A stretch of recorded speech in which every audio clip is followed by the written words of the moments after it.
Bonjour, je fais cette vidéo en tant que philosophe catholique et je vous invite, ce serait un bonheur et un plaisir de vous avoir avec nous. J'aimerais parler de ce que je considère comme étant le passage le plus important de la Bible, parce que ce passage-là révèle voilà, la façon de penser du chrétien.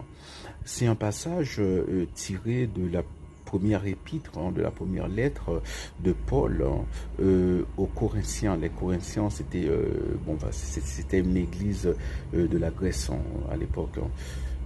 Oui, de la Grèce. Ouais. Oui. Et le chapitre 8 huitième chapitre de 1 Corinthiens 8. Et dans ce chapitre, il est question de viande offerte aux idoles. Mais vous allez me le dire, mais de quoi est-ce qu'il parle? Viande offerte aux idoles, c'est voilà, c'est anachronique, on ne fait plus ça. Ouais, bon. Ah bon, en Haïti, on fait manger loi. Bon, voilà. Mais bon, effectivement, il n'y a qu'une seule grande religion polythéiste qui reste, c'est l'hindouisme. Mais les Grecs étaient polythéistes. Voilà.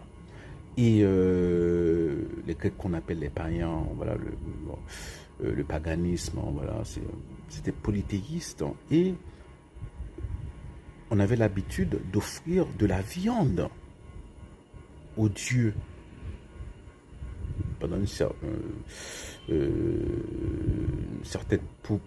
pour une certaine période de temps, et ensuite les gens pouvaient manger de cette viande-là.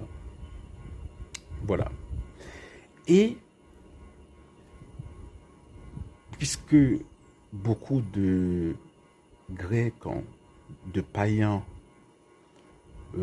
s'étaient convertis au christianisme, on souleva la question, est-ce que les chrétiens peuvent manger de cette viande?